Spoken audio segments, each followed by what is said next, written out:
Okay, I think everyone's here.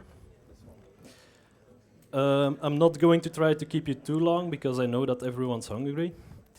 My name is Pieter van Hees. I'm a software engineer at Ordina, and the current customer that I work for is the CAMI, HZIV. Um, what is the CAMI? It is a healthcare insurance agency. In Dutch it's translated to Hulpkas voor ziekte- en invaliditeitsverzekering. They present themselves as a different mutuality, in French, une autre mutuelle. They are a government agency, and they are supposed to be politically neutral. You can see that in all of our applications, which are very ugly, because we cannot use any political colors like red and green and all that kind of stuff. So that limits our possibilities to creating beautiful UIs. The CAMI has offices all over Belgium. The main office is in Brussels. That's also where the IT department is, so where everyone works from our team. What does the CAMI do? When you go to the doctor, and you have to pay the doctor, obviously, you get a note from the doctor to give to your mutuality, and they will reimburse you a part of the money that you pay to the doctor. These days, some of the doctors use an electronic system to send these papers to the mutuality directly, so you don't have to go there yourself anymore. What they also do is they receive invoices from hospitals. So when you go to the hospital and receive healthcare services, the hospital sends the invoice directly to the mutuality, so you don't have to pay the part that the government is supposed to pay directly, unless, of course, you don't have the rights for certain healthcare services, which is the stuff that we also have to check. We see if you can be reimbursed for certain healthcare services and how much we have to reimburse. What is the technology that was used by the CAMI? In the very old system, they still have COBOL applications and VB.NET applications.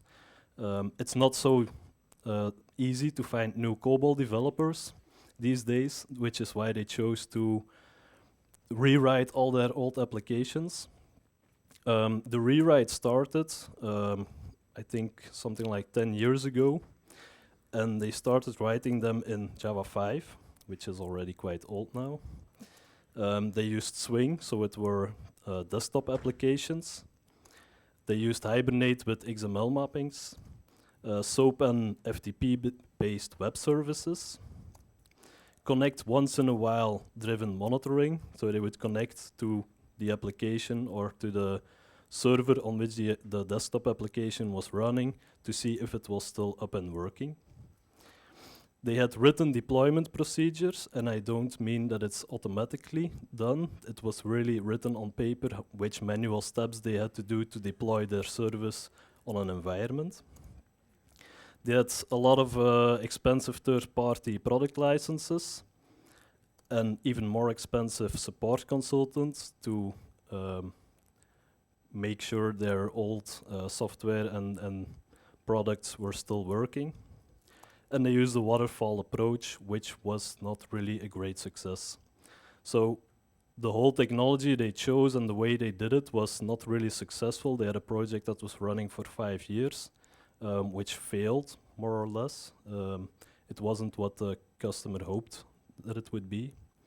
So they decided to start all over again, but with newer and fancier technologies. So now we use Java 8 and 10. We use for our front ends Timeleaf, AngularJS, and Angular. Yes, all of those in production still. We use SQL databases and Mongo databases. We try to do REST and ATOAS. We don't always succeed in that. For monitoring, we use Actuator, the ELK stack, and Grafana. And for our deploy pipelines, we use GoCD. To deploy our services, we use Docker and OpenShift. which is provided by Smalls, another government agency, and they provide us with a Chaos Monkey in production because their infrastructure is that stable. We also do microservices, so we have a lot of services running in production already. I don't know how much by heart, but it must be something around 50. We use Spring Cloud for some things, Spring Cloud OAuth, Spring Cloud config server. And we use a Scrum Agile methodology, which is working way better than the waterfall methodology they used. What's so great about the Kami? We have a lot of freedom as developers. We can choose what technologies we want to try out. Most of the time, there's no micromanagement. We have a lot of freedom in that way. There are a lot of learning opportunities because everyone can just join in on the new technologies and learn how they work, try stuff out. We have a very flat structure. There's no hierarchy within the teams. Everyone can be responsible for everything they want to be responsible for, and it's a very relaxed atmosphere. What's less great about the Kami? Developer anarchy. Because we have so much freedom, we also have a lot of anarchy. We don't have that many rules, so we can do a bit whatever we want, which is great in most of the times, but not always that great. We have no defined standards because of this, because there is no single person defining standards. We have a very stoic general management. Some of the managers try to micromanage some of the stuff we do, like really this document has to contain this layout and it has to be these values, which is very frustrating because they tend to change their minds a lot about that kind of stuff. And the communication is also difficult because the management doesn't always communicate things to us. We tend to hear about stuff at the latest possible time.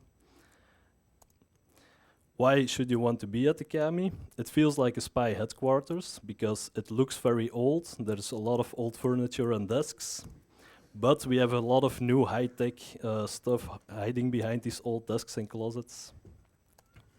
Every day is a learning opportunity because we use so many different new technologies. Responsibility is for the taking. Everyone can take responsibility for the things they want. If you want to learn more about some stuff, you just have to do it. It's a rich and interesting domain because it's the healthcare domain where there is a lot of legislation. And because of this legislation, we even have a homemade rules engine that we set up ourselves and that we maintain and continue to develop, where our business can encode new legislative requirements without us having to do anything, which is awesome. That's it. If you have any questions, feel free to come and talk to me during lunch or whatever. The lunch will be from 1 o'clock until 2 o'clock, so have a nice meal.